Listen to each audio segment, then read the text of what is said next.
Dan juga pemirsa, kalau kita lihat tadi stasiun KRL sempat padat, apakah di jalan tol ini padat juga atau tidak ya? Nah, kita akan lihat informasinya di mana pemirsa hari ini merupakan hari kedua puncak arus balik dari mudik lebaran.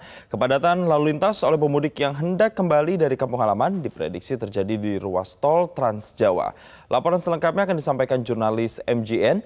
Ada Devi Syafira di gerbang tol Cikatama. Kemudian ada Andre Septian di Tol Cipali dan Gali Saputra di gerbang tol Kalikangkung. Tapi kita akan ke Kalikangkung dulu. Ada Gali Saputra di sana. Selamat siang. Gali, bisa Anda gambarkan bagaimana situasi terkini di gerbang tol Kalikangkung? Apakah yang arus balik ini sudah mulai padat atau meningkat intensitasnya? Ya, selamat siang Jason dan juga pemirsa.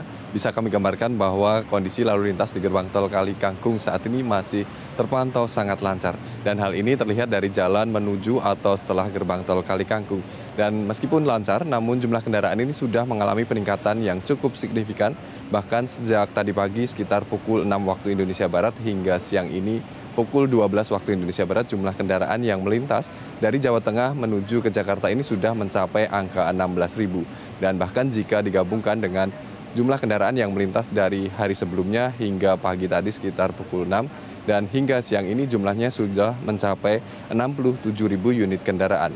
Dan memang untuk peningkatan ini terjadi sejak kemarin setelah diberlakukan rekayasa lalu lintas atau one way sekitar pukul 14 waktu Indonesia Barat. Dan peningkatan ini juga cukup tinggi, yang mana persentasenya sudah mencapai angka 69%, dan lebih banyak jika dibandingkan pada hari sebelumnya yang mencapai hanya sekitar 30.000 unit kendaraan.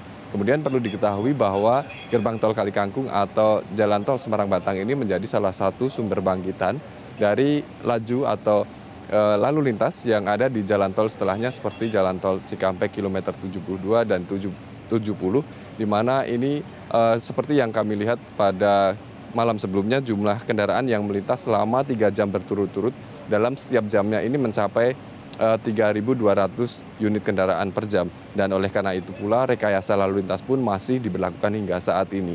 Dan rekayasa lalu lintas ini memang sedianya berlaku mulai kemarin 14.45 hingga pukul 12 malam tadi. Namun begitu, setelah melihat kondisi atau beban lalu lintas yang ada di jalan tol, pihak kepolisian kemudian mengeluarkan diskresi sehingga one way atau rekayasa lalu lintas ini diperpanjang hingga malam nanti.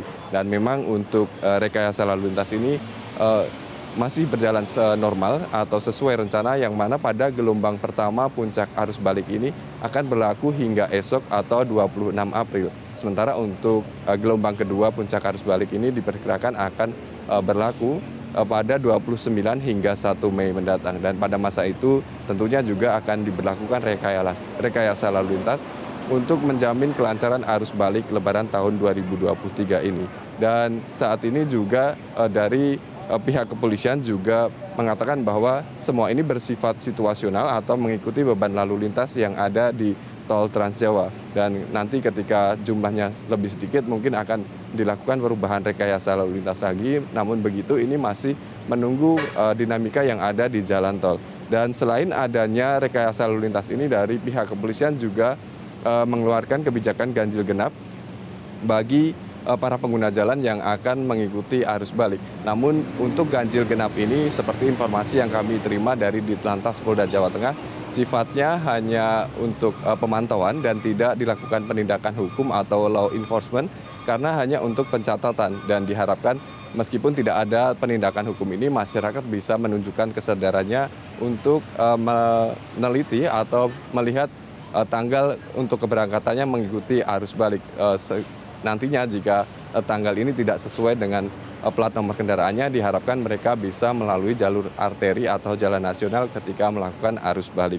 Dan sementara itu dari pihak pengelola gerbang tol Kalikangkung sendiri saat ini juga telah menyiapkan 10 gardu utama untuk membantu proses transaksi dari para pengguna jalan yang mengikuti arus balik Lebaran 2023 ini.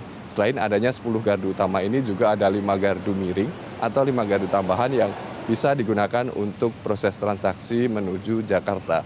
Selain itu juga ada 8 mobile reader yang digunakan sebagai cadangan, termasuk 6 mobile reader yang disiagakan untuk membantu proses tapping para pengguna jalan ini.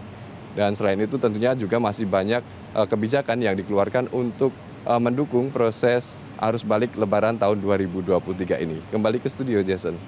Baik, terima kasih Galih Saputra atas laporan Anda dari Gerbang Tol Kali Kangkung.